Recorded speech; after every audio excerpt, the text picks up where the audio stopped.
न पिया वाला भरावा जहरावा हो यारे हमारे लखल कई सुन न पिया वाला भरावा जहरावा हो।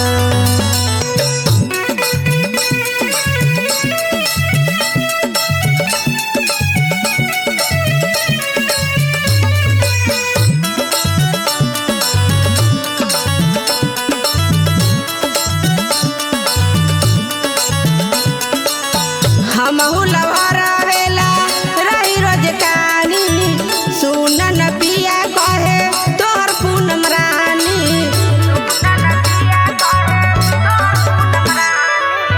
हमहु लभरावेला रही रोज कानी सुन न पिया कहे तोहर पूनम रानी।